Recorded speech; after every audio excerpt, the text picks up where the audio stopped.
स्त्री का सच्चा घर कौन सा? शादी के बाद हर औरत को यह सुनना ही पड़ता है कि तुम अपने मायके चली जाओ। लता, तुम्हें कितनी बार बताया है, मेरे तैयार होने से पहले मेरा नाश्ता तैयार हो जाना चाहिए। शादी के 25 सालों बाद भी मुझे क्यों बार बार एक ही बात बतानी पड़ती है? लता, तुम्हें क्या है? तुम तो आराम से घर पर रहोगी, मुझे काम पर जाना पड़ता है। तुम हो कि हमेशा बेवकूफ़ों जैसी हरकत करती हो। आज भी प्रशांत का पारा चढ़ा हुआ था। इन कटु शब्दों में अपना गुस्सा उतारते हुए, गीला तौलिया कुर्सी पर फेंकते हुए प्रशांत गुस्से से लता की तरफ देखने लगा। लता के लिए प्रशांत का यह बेवजह का गुस्सा कोई नई बात नहीं था। वह महीने में 3-4 बार ऐसे ही लता पर बरस पड़ता था। पहले पहले लता उसका विरोध किया करती थी, लेकिन जब कई सालों तक प्रशांत में कोई बदलाव नहीं दिखा तो लता ने खुद को ही बदल दिया। अब प्रशांत के कुछ भी कहने से लता को कोई फर्क नहीं पड़ता था। प्रशांत की हर बात वो चुपचाप सिर नीचे झुकाए सुन लेती थी।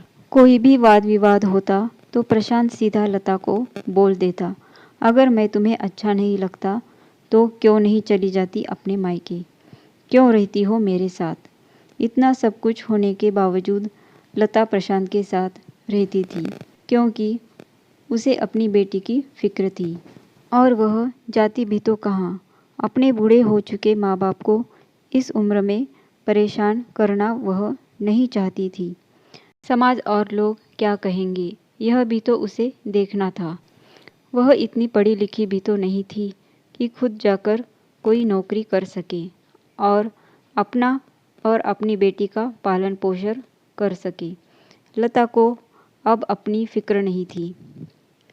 उसको फिक्र थी तो बस अपनी शादी के लायक हो रही बेटी की। लता नहीं चाहती थी कि पति पत्नी के झगड़े की वजह से काव्या डिस्टर्ब हो। काव्या की पढ़ाई पूरी हो चुकी थी। उसके लिए अब शादी के रिश्ते आने लगे थे। कई रिश्तों को काव्या ठुकरा चुकी थी। 2-3 महीने बाद एक अच्छा रिश्ता आया। रिश्तेदारों और पहचान के लोगों ने भी लड़के के बहुत गुणगान किए थे। प्रशांत एक शाम अपनी बेटी के पास बैठकर उसे बताने लगा, काव्या बहुत अच्छा लड़का है, पढ़ा लिखा है, बड़ा घर है, बहुत अच्छी नौकरी है। ऐसे रिश्ते बार बार नहीं आते बेटा, इस बार मना मत करना। काव्या अपने पिता से ज़्यादा बात नहीं करती थी, शायद डरती थी या नफरत करती थी, लेकिन आज वो अपनी पूरी हिम्मत इकट्ठा कर बोली, मुझे अभी शादी नहीं करनी है पापा, मैं नौकरी करना चाहती हूँ, खुद अपने पैरों पर खड़ी होना चाहती हूँ। हाँ तो उसमें क्या बड़ी बात है, मैंने लड़के से बात की है, वह तुम्हें नहीं रोकेगा, तुम शादी के बाद भी नौकरी कर सकती हो।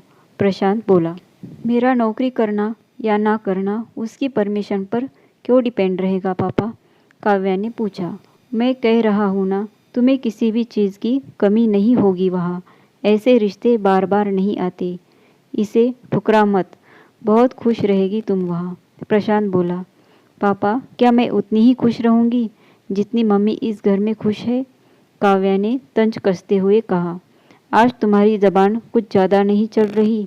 प्रशांत गुस्से से आंखें बड़ी करते हुए बोला, पापा मुझे शादी ही नहीं करनी है, क्योंकि शादी के बाद अगर वह लड़का आपके जैसा निकला तो मैं क्या करूँगी?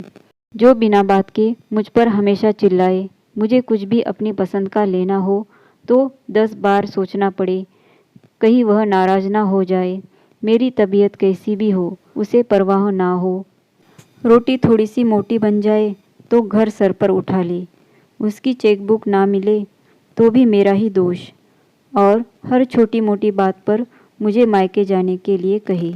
काव्या ने अपना दिल खाली करते हुए पापा से सब कह दिया।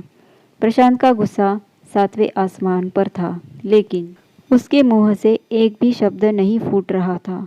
वो काव्या की बातें सुन रहा था।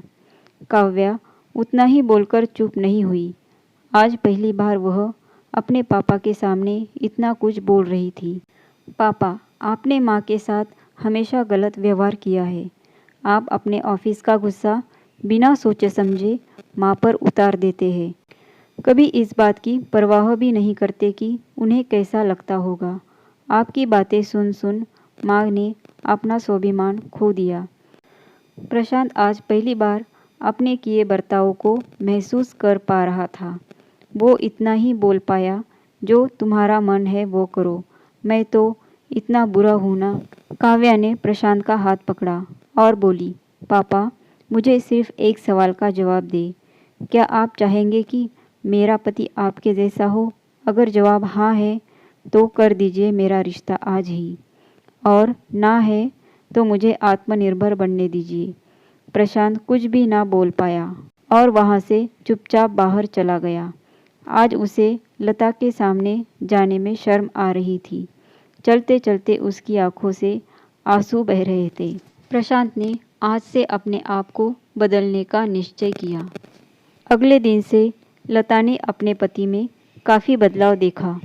वह सोचने लगी कि जो हिम्मत काव्या ने दिखाई है, वह हिम्मत अगर मैं पहले ही दिखा देती तो शायद आज परिस्थिति कुछ और होती। अब काव्या पढ़ लिख कर अच्छी नौकरी करने लगी थी और 3 साल बाद उसके लिए एक अच्छा रिश्ता आया। और उसकी विदाई पर प्रशांत बोला, बेटा तू हमेशा खुश रहेगी क्योंकि तेरा पति तेरे बाप जैसा नहीं है। प्रशांत की यह बात सुनकर लता और काव्या की आंखों से आंसू बहने लगे। हमारे समाज में औरतों को भले ही देवी का दर्जा दिया जाता है, लेकिन वह स्वतंत्रता नहीं दी जाती जो उन्हें देनी चाहिए। उन्हें बचपन से ही बताया जाता है कि वह पराया धन है। स्कूल से आने में देर हो जाए तो पिटाई मिलती है। मोबाइल पर बातें करते हुए दिख जाए या खिड़की से झांकते हुए दिख जाए तो शक किया जाता है। माँ बाप का घर तुम्हारा नहीं है, पति का घर ही तुम्हारा घर है। जीवन भर यह बातें बता बता कर उन्हें ससुराल भेज दिया जाता है और एक दिन किसी छोटे मोटे झगड़े में ससुराल वालों से उन्हें सुनना पड़ता है कि इस घर को छोड़ दो और मायके चली जाओ। अब आप ही बताओ, ऐसी स्त्रियों का सच्चा घर कौन सा? आखिर वह किस घर को अपना कहे? कहानी अच्छी लगी हो तो वीडियो को लाइक ज़रूर कीजिए, चैनल को सब्सक्राइब ज़रूर कीजिए। वीडियो देखने के लिए धन्यवाद।